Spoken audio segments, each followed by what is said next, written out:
பாப்பா முறைக்காத பாப்பா. 8 மணிக்கெல்லாம் ஸ்கூலுக்கு கிளம்பிட்டு அப்பாவை கூட்டு போன்னு சொல்லி அழுகிறேன். நான்லாம் படித்த டைமில் ஸ்கூலுக்கு போகிறதுக்கே அழுவேன்டா.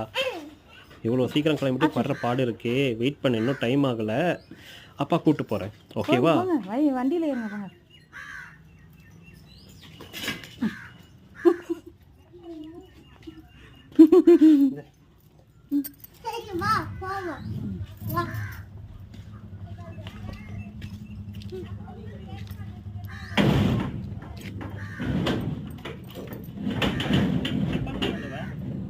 வேணாமா, அந்த அம்மா ஷூ தான் போடுவாங்க. கவி கவி கவி என்ன ஸ்டார்ட் ஆயிடுச்சா?